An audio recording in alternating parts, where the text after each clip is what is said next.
Og hvis der er børn, der gerne vil lidt tættere på at se, så er I velkommen.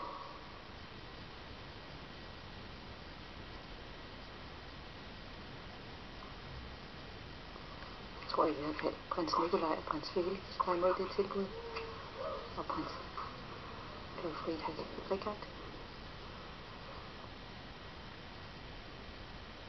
Modtag det hellige korsets tegn både for dit ansigt og for dit bryst. Til et vidnesbyrd om, at du skal tilhøre den korsfæstede Herre, Jesus Kristus. Hvad er barnets navn? Isabella, Henrietta, Ingrid, Margrethe. Isabella, Henrietta, Ingrid, Margrethe. Forsager du djævlen og alle hans gerninger og alt hans væsen? Ja. Tror du på Gud Fader, den almægtige, himlens og jordens skaber? Ja.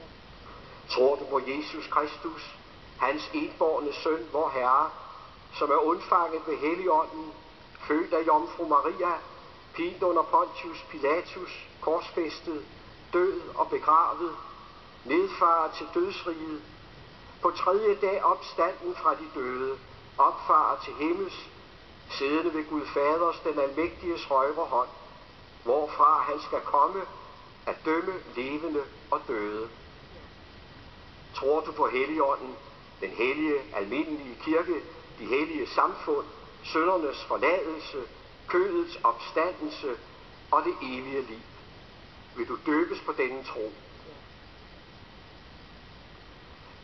Isabella, Henrietta, Ingrid, Margrethe, jeg døber dig i Faderens og Søndens og Helligåndens navn. Så lige. Okay, flot. Sådan.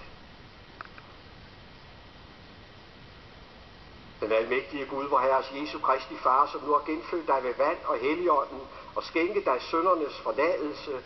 Han styrker dig med sin nåde til det evige liv. Han bevarer din udgang og din indgang fra nu og til evig tid. Amen. Og nu vil vi bede Fader vor,